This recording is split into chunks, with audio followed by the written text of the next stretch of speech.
It's the incredible escape from a pack of dingoes. A woman running along the beach in Gari, formerly known as Fraser Island, forced to jump in the ocean to save herself.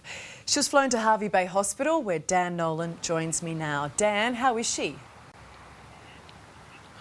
Good evening, Ali. Look, this 23-year-old woman from Brisbane is very lucky to be alive. She's suffered up to 30 bites all over her body, both legs, both arms, her upper shoulder and her torso. But she is now here in a stable condition at the Hervey Bay Hospital, and she is expected to make a full recovery. But someone who's familiar with the incident that happened today has told me that if this had been a child instead of an adult, we could be reporting a very different story tonight.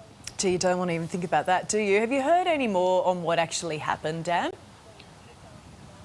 Well, Ali, she was running along the beach about 9 a.m. this morning. This was at Orchard Beach, which is an area that's known to be home to some of the more aggressive dingoes on the island.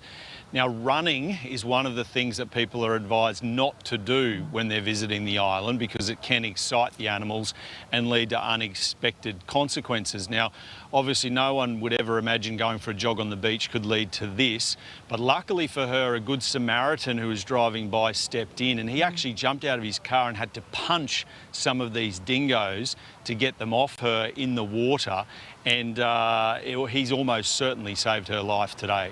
And Dan, there seems to be more and more incidents involving dingoes. Do we know why?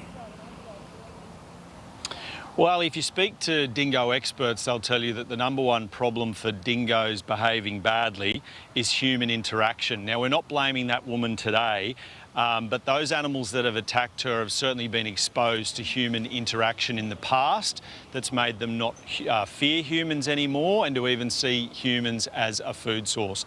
Let's take a listen to Senior Ranger Linda Berendorf.